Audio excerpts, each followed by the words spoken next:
Está começando mais um episódio de Cuidar Não É Educar. Seja muito bem-vindo ao nosso primeiro episódio, longe de casa, Júlio, mas num ambiente tão caseiro que parece que a gente já esteve.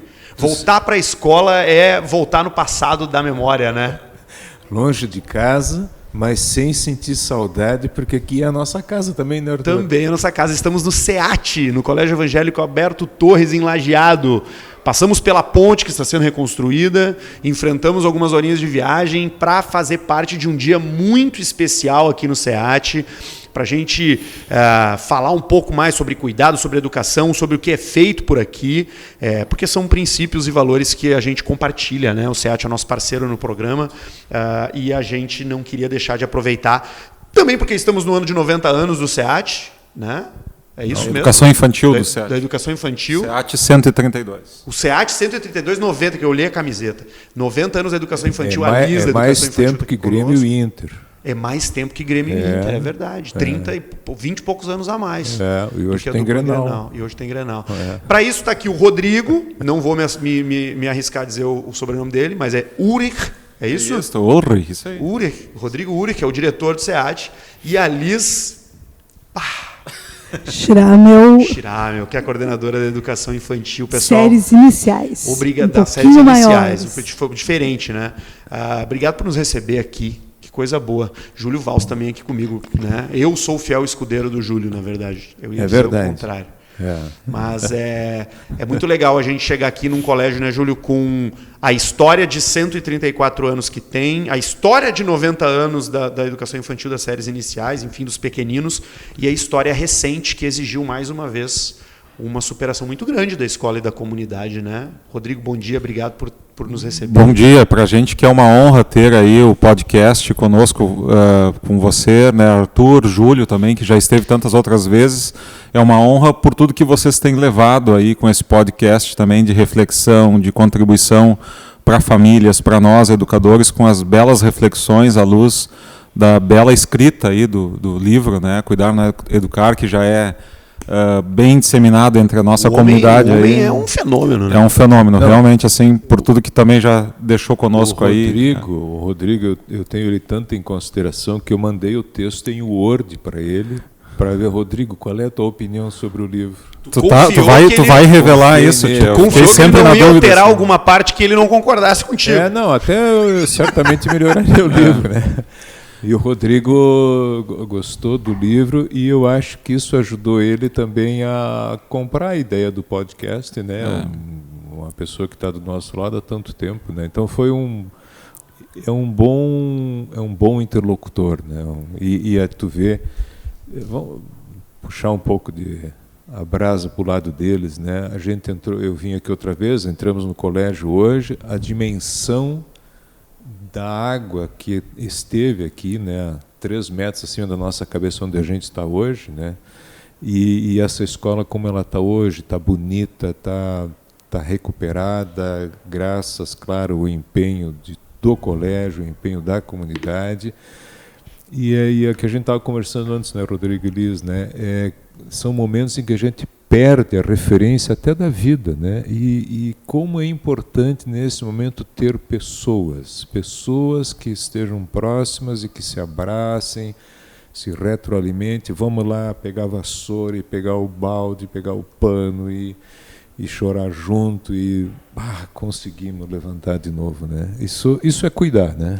Isso é cuidar. E for assim, ouvindo, né, a gente vai lembrando desse tempo em que o ofício de professor se tornou também o ofício de cuidar da casa, né, de cuidar da escola, das dependências e cuidar das pessoas também, né? Então, a gente hoje está aqui num dia muito importante para a escola, num dia de escola em festa, porque o aluno pesquisador é uma festa do aprender e é uma comemoração porque é uma superação de toda uma comunidade, né? Então, com a liderança do Rodrigo, o cuidado de tantas pessoas, a gente consegue perceber como se pode mudar num curto período de tempo situações muito adversas e como esse potencial humano é extraordinário. Deixa eu te perguntar, Liz, então, vamos aproveitar, vamos emendar em ti aí que já está falando, coordenadora de séries iniciais, como é que se conecta o cuidado que a gente muitas vezes, quando pensa nessa palavrinha, a gente não pensa na escola, a gente vai pensar em casa, os cuidadores. Como é que isso se conecta com o ambiente da escola, um ambiente que precisa entregar alguma instrução, que precisa preparar para rituais da vida que muitas vezes são um vestibular, são provas, né? Aonde que essas coisas se encontram, na tua opinião? Eu vou pegar o gancho aí pelos rituais. Os rituais são momentos de cuidado. O ritual é uma experiência de cuidado. Então, e não consigo pensar, na minha história de professora, algo de escola dissociado de cuidado. Porque estar com crianças, estar como adulto com crianças, ser uma referência para as crianças, é algo que é muito típico do cuidado, né? Passa pelo cuidado. As crianças convocam a nossa atenção de cuidadores. Então, eu cuido primeiro para depois instruir, porque eu preciso constituir um vínculo, eu preciso constituir uma harmonia que passa pelo cuidado. E aí eu penso as questões de instruções a partir daí. Mas há um berço, há um ritual de cuidado que inicia e prepara justamente para que a gente consiga ter aprendizagens mais complexas, mais desafiadoras, à medida que essa criança também vai crescendo, vai ampliando as suas condições de compreensão do mundo e aculturamento também. Interessante, né? Eu ainda, ouvindo agora, né, assim, e o livro, a escrita do Júlio nos remete a isso, né? É natural, acho que a gente, como pais e educadores, como adultos, a gente vai tentando passar uma ideia de superpoder, de super-herói, né? E a criança cria, eu acho que isso na gente. E diz que a gente vinha conversando aí das superações todas.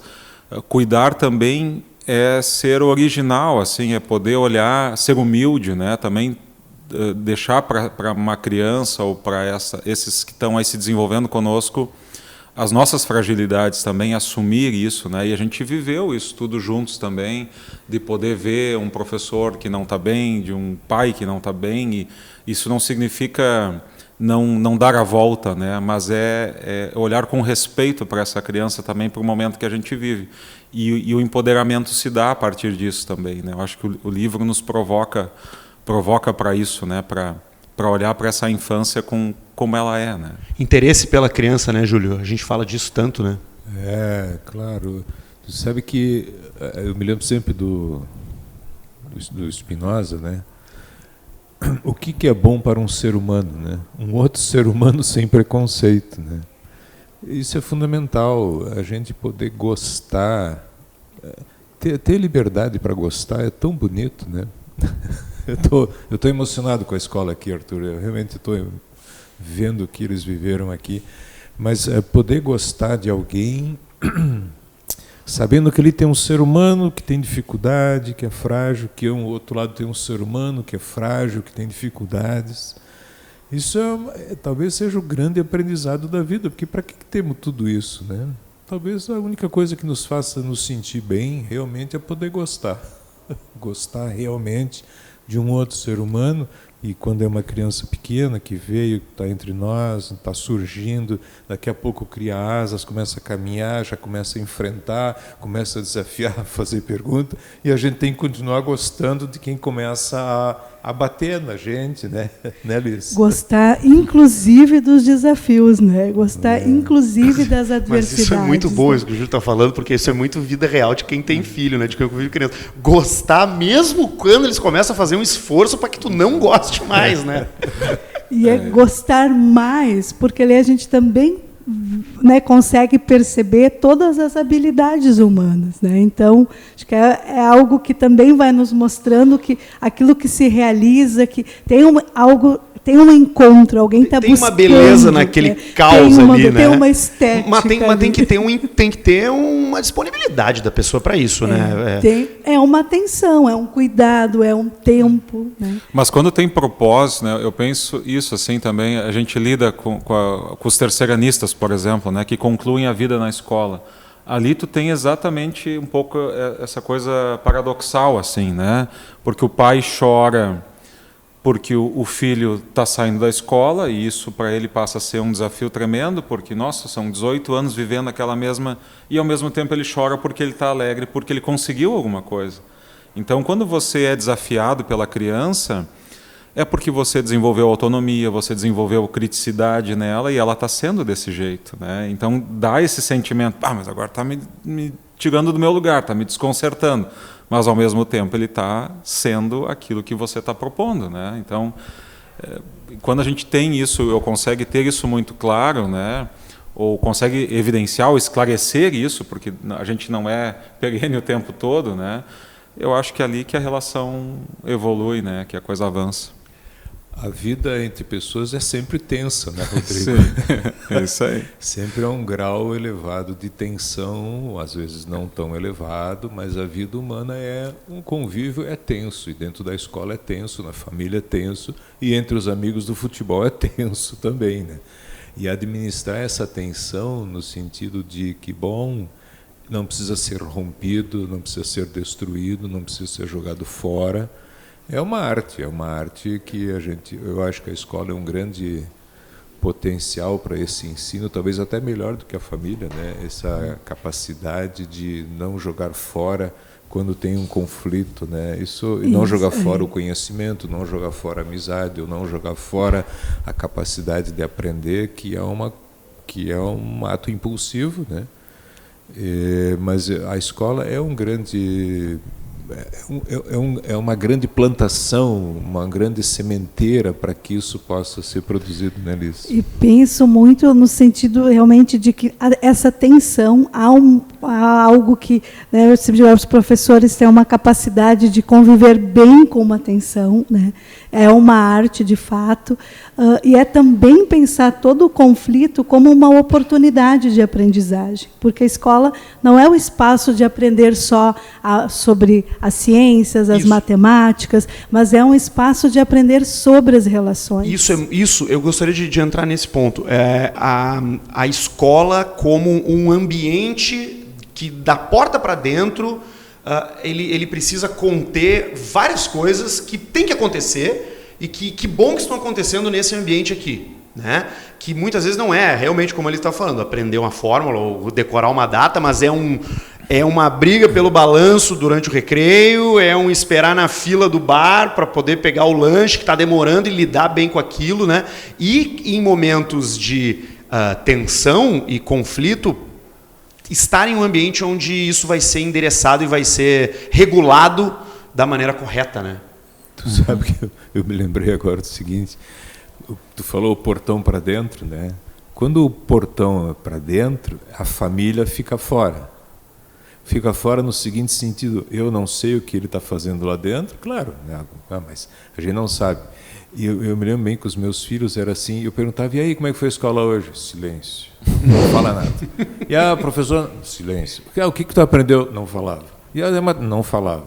Eu só conseguia saber dos meus filhos realmente quando tinha um evento na escola. Ou um sábado cultural, ou um evento do jovem pesquisador, ou alguma... E aí eles apareciam, eles iam no palco, ou eles falavam. Aí eu percebia o meu filho, a minha filha, que eu não estava percebendo mais. Ou não é talvez tu nem conhecesse. Não, que eu não conhecesse porque era dentro da escola, né? E esses momentos são muito bonitos, Arthur, porque aonde a gente conhece facetas dos nossos filhos, ou facetas que eu digo, potencialidades ou crescimento que a gente não vê na janta, que a gente não vê na hora de dormir, na hora que está vendo TV ou na hora que está brigando, confusão, mas quando a gente está nesses eventos, aí a gente vê que o meu filho e a minha filha subiu de patamar e eles não me mostravam. Tu nem notou. Não, eles não mostram. Não mostram. Né, Rodrigo? Eles não mostram. Mas esse é o pai e a mãe se desenvolvendo junto com o filho, né? Isso. É o pai e a mãe se desenvolvendo. Que vão na escola e olham.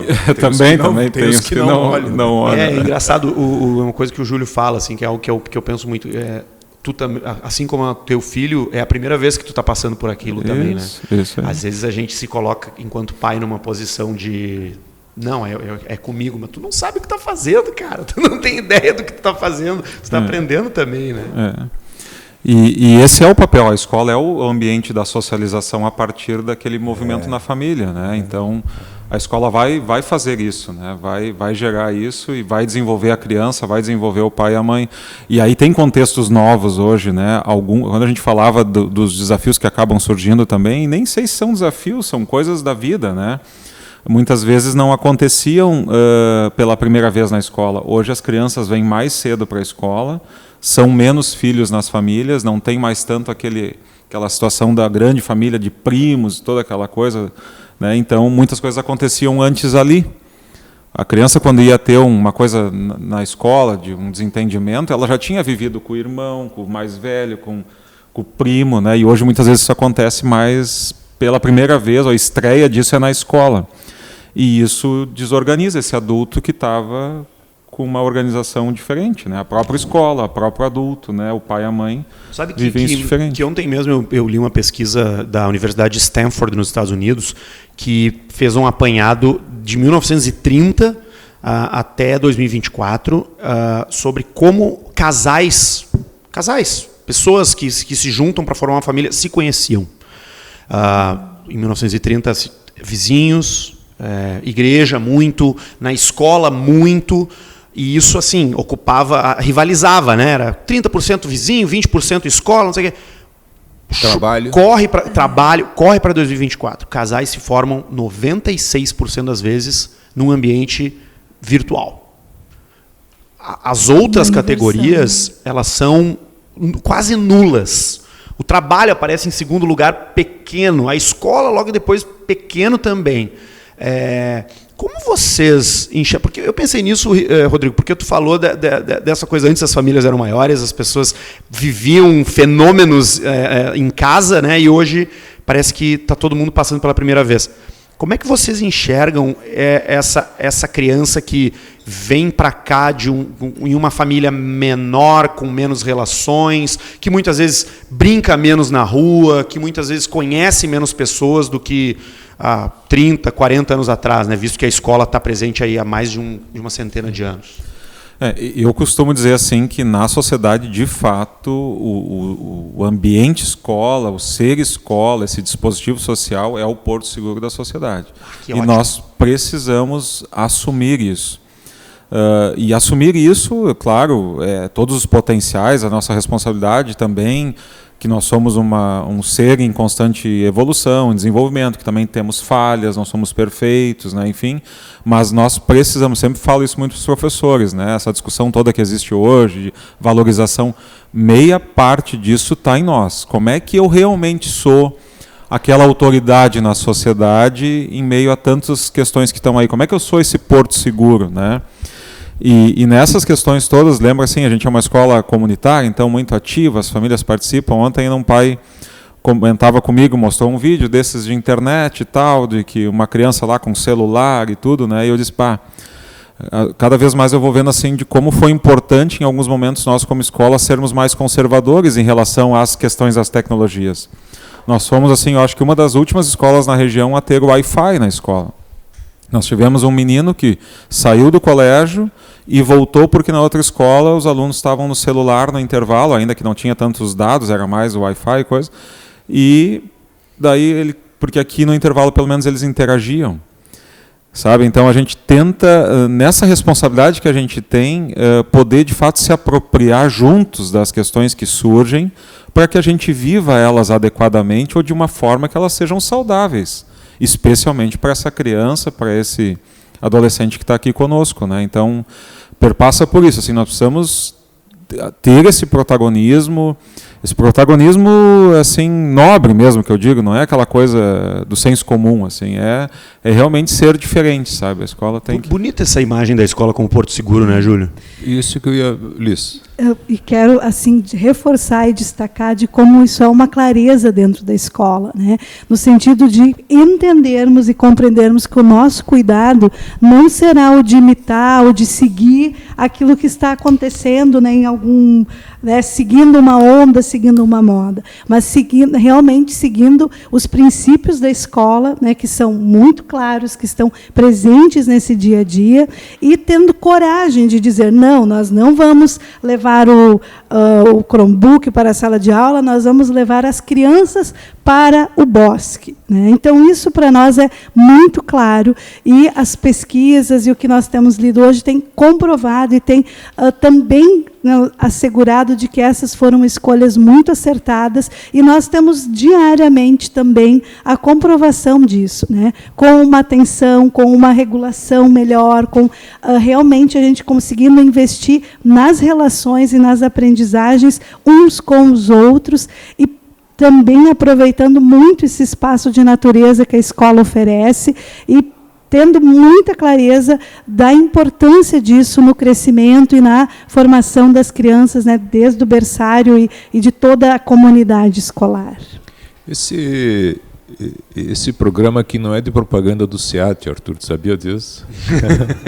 Esse programa aqui, a gente está aqui porque é uma escola, claro, apoiadora do podcast, mas é uma escola que tem uma tradição, que eu já falei outras vezes, de formação, que ela integra ciência, esporte e literatura de uma maneira integrada.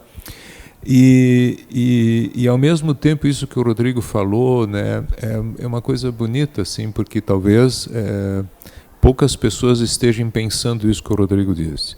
A escola, talvez, eu chamo do meu jeito, né, é o grande processo, talvez, de poder manter uma saúde mental mais organizada e clara nas crianças e adolescentes. Então, isso que o Rodrigo falou, que antigamente a escola ela é um lugar de aprendizado.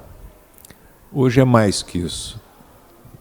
É mais do que socialização também. Tu até usou um termo bonito que eu agora me escapou, acho que tu disse ali agora. Porto Seguro? Um porto seguro, né? Talvez seja o lugar, ou que deveria ser, né? Não são todas as escolas assim, mas um lugar de estabilidade e de temporalidade. As pessoas dizem assim, o tempo da escola está atrasado em relação ao tempo tecnológico. Mas eu diria que esse tempo da escola é o tempo da estabilidade, é o tempo para que esse tempo maluco fora possa criar uma dimensão na criança emocional e cognitiva com o início, meio e fim, e não essa coisa solta que tem na sociedade. Vou usar essa terminologia. Sim, um espaço muito mais gelatinoso nas suas fronteiras e um tempo que encurta, né? Isso, onde o espaço é menor. Então, eu acho que a escola é o grande guardião da construção ou da estabilização da saúde mental de uma sociedade. Eu acho isso. E cada vez mais, eu acho que o Rodrigo me confirma isso aqui, da maneira como ele falou aqui, porque o mundo está muito solto. E tem muita gente tentando criticar a escola como se ela tivesse esse tempo cronológico de início, meio e fim, como se fosse um problema. Não, isso é a saúde. Isso é a saúde. Quer dizer, manter uma estabilidade, uma coerência, uma congruência, uma continuidade, coisa que fora daqui não tem. Se perdeu, né? Vai para o mundo das crianças louco, ali. Não, tá. Se é louco, então é uma loucura boa, né? Estamos loucos juntos. Se é louco, estamos loucos juntos. Tem dado certo. Tem dado certo. Mas eu lembro, vamos pensar uma coisa bem prática, assim, né? Sim. O que é a rotina para as crianças, né? Olhar no quadro ali também, e a sociedade, não só a sociedade de modo geral, a sociedade da educação, ou a educação da sociedade, já problematizou. Não dá, não pode ser rotina. Não pode ter rotina. Nossa, a gente sabe quanto a gente ajuda as famílias no berçário, por exemplo, a implementar lá quando está... Agora tem um pai de bebês. Rotina de sono. Rotina de sono, de alimentação, sim, né? Faz toda a diferença. Então, quando a gente constrói essas coisas juntos, assim... então, é um exemplo prático, né? De poder ter... E como isso é organizador, como isso é estabilizador. Mas então está dizendo que isso é o tempo todo. De novo, parece que eu vou vender uma escola, então... do paraíso, jamais. Eu acho que esse é um outro grande problema que as escolas acabam entregando para a sociedade, que é vender o paraíso. As escolas, na ânsia pelo aluno, enfim, fazem aqui é o mundo, aqui não sei o quê, e aqui isso, aquilo. Daí depois o pai senta aqui e quer esse mundo. E ele não é assim. A escola busca excelência, como eu disse, ela é nobre. Mas na sua nobreza, ela é nobre exatamente porque ela também é frágil, porque ela também está se desenvolvendo, porque ela também tem um erro, que ela tem que dar a volta, tem que aprender com ele, né? Então deste porto seguro que eu estou falando, entende? Que me parece que chega ali na sociedade e que tem um compromisso de vida toda e que é o que vai garantir. Aqui o Júlio traz a questão desse recorte próprio da saúde mental, né? Uma sociedade saudável, né? Eu vejo isso constantemente, assim, notoriamente no dia a dia da escola. Liz? Fui ouvindo, pensando muitas coisas e assim, acho que eu quero complementar com uma citação do La Roça que traz justamente essa perspectiva de que hoje os muros da escola são para proteger as crianças do mundo comum. Então, a gente tem a possibilidade de viver um ambiente coletivo, um ambiente público, mas dentro de uma organização muito pensada, com adultos de referência, que estudaram para estar com as crianças, que tenham amor pelas crianças e pelos adolescentes, e nessa amorosidade também conseguem trazê-los, né, para dentro do estudo, para conhecerem e ampliarem as suas habilidades, né, os seus conhecimentos. Amor até pelos adolescentes, Liz? Com certeza.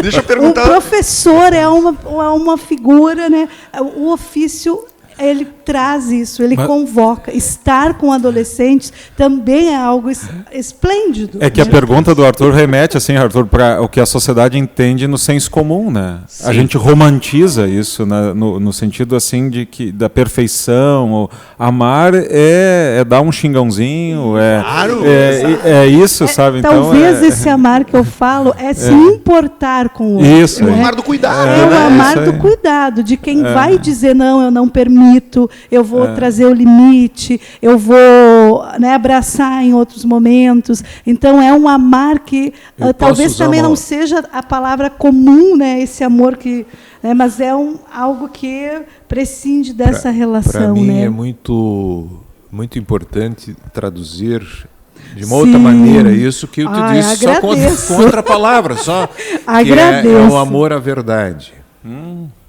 O amor à verdade, olha, tu está atrapalhado, olha, tu está contribuindo para que a aula não aconteça. A verdade tem que ser dita. A gente não tem que seduzir o aluno para ele ficar um bom aluno com um ganho. A gente tem que tratar ele como alguém que está atrapalhado. E ele também, quando vê que o professor está atrapalhado, ele também pode dizer para o professor, olha, hoje tu pisou na bola, hoje tu está meio fora da casinha. E acho que esse espírito do que o Rodrigo traz, assim, quer dizer, uma escola real é uma escola, ou um ambiente de saúde é um ambiente onde a verdade não é temida. A verdade é o alimento mais importante para a alma, para a mente, para o espírito, para o convívio, seja lá para o que for. A verdade. E muitas vezes quem não está bem odeia a verdade. Pensa no alcoólatra. Olha, tu tá estragando a tua família, a tua vida, e ele ainda acha que não. Por isso que a gente diz que ele está doente, porque ele não suporta a verdade da vida que ele está levando. E isso acontece muito. Então, aí a gente tem que agir sabendo que o limite que a gente vai dar é pela verdade e pelo cuidado, não é contra ele. Agora eu vou fazer uma provocação difícil, tá? Quer dizer, talvez seja simples, mas para mim é muito difícil. O que é verdade hoje? As pessoas estão tão apegadas se fala em pós-verdade, né? Verdades convenientes, viés de confirmação. Como atacar a verdade e fazer-se crer que essa é de fato a verdade?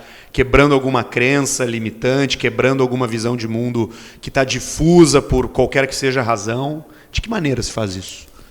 A gente tirando fora aí as questões das patologias, né, que são as coisas, né, eu acho que tem muito isso assim daquilo que te faz bem, assim, que gera movimento, que gera... Eu lembro, vamos pensar na questão de educação, por exemplo, né? A educação houve um tempo que tu tinha vários professores alfabetizando com uma metodologia. Daí vem, não, a verdade agora é essa, a metodologia de ensinar é esta. Mas aquela professora alfabetizou centenas de pessoas daquele jeito e pessoas que se deram muito bem.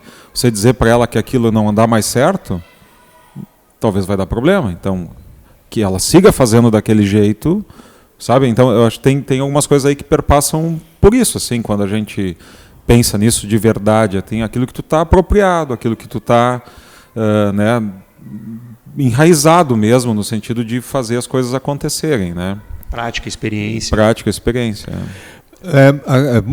Gostei da tua pergunta porque ajuda a esclarecer. Verdade aqui não é um conceito. Verdade é um fato. Meu filho não está bem. Não está bem. Isso é uma verdade. A gente não precisa discutir isso. A gente só observa. Não, mas às vezes a escola observa, mas o pai não concorda. Não, por isso que essa é a segunda parte da tua pergunta, né? Como que a gente muda uma pessoa que é rígida e que não interage? Então, um pai pode conversar com o professor e ficar ofendido, o que é muito comum. Não penso que não é. Por que meu filho tirou nota baixa? Como se a escola fosse a culpada que o aluno tirou nota baixa. Até pode ter uma situação ou outra muito específica, mas em geral o aluno não estudou. É simples. Quem tira nota baixa é porque não estudou. Não estudou quer dizer, pode ter dificuldade, pode ter algum tipo de, enfim, de alguma complicação, mas a verdade é, nota baixa, vamos ver como é que ajuda a resolver. Se a gente está interessado em resolver, a gente não fica procurando o melhor, a gente fica procurando aquilo que é prático, objetivo e real, né? Que é o exemplo da alfabetização é bom, né? E acho que nessa perspectiva, acho que a energia que a gente precisa lançar é não pensar qual é a verdade, quem tem a razão. Eu acho que a gente talvez coloca a verdade muito como sinônimo de razão. Ótimo, isso bem ótimo. Eu acho que isso atrapalha a relação com a escola, porque quando eu escolho uma escola, eu escolho estar junto. E por mais doloroso que seja ouvir, eu preciso melhorar alguma coisa, hoje o dia não foi bem, eu também preciso ter uma relação de confiança, de não ficar disputando se a pessoa tem razão ou não, mas de conseguir, como adultos e como cuidadores, pensar numa resolução, pensar em podermos abraçar juntos essa criança, né, esse adolescente, esse jovem, ou nós como adultos também, para pensar em resoluções, né? Esse gancho da razão, lembro do Júlio aí, né? Prefere ter razão ou beijar, né? Prefere parar. Voltamos para o começo. Prefere beijar ou ter razão? Prefere beijar ou ter razão, Não, eu acho que a humanidade prefere ter razão. Eu também. Eu acho. Se a gente fizesse uma Há pesquisa... evidências. Há evidências, digamos assim, fortes, né? O exemplo maior é a guerra. A guerra dentro de casa é uma outra maneira de mostrar o que a gente prefere ter razão. Ter razão quer dizer o seguinte, Arthur, eu não estou disponível para o diálogo e a interação. Isso é ter razão. Porque vamos pensar num homem que agride a esposa.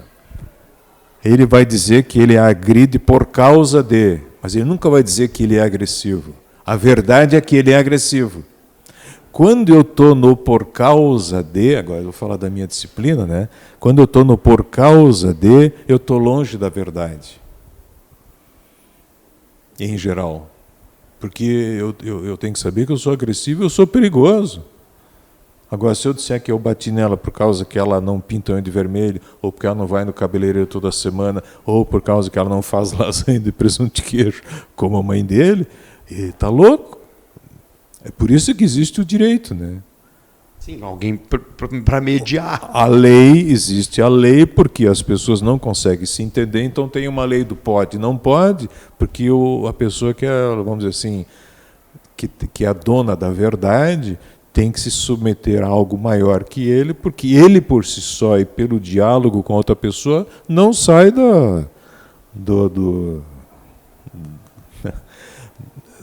como é que é, num lugar alto assim do Olimpo, né?